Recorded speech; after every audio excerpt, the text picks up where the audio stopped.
At the age of 5, my heart was broken by my mom's boyfriend. Watching her be abused, then he turned his anger to me and my sisters. My heart was broken. At that time, the first emotion I learned was anger. I started to internalize this feeling, this emotion, and I started to stress my own heart out.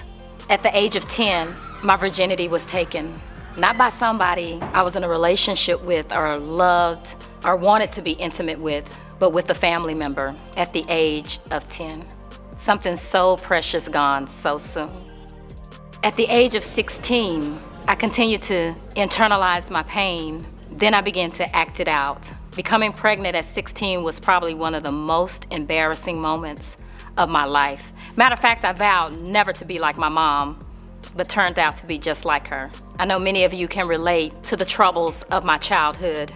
Going into adulthood, I never ever got any help. I had to work through that mental process, through that emotional heartbreak, through that trauma, all by myself. I had to figure it out. Going through 2 divorces, stressed out to the max as a single mom. 2 kids later, I thought I had it all figured out. I thought I had it all under control.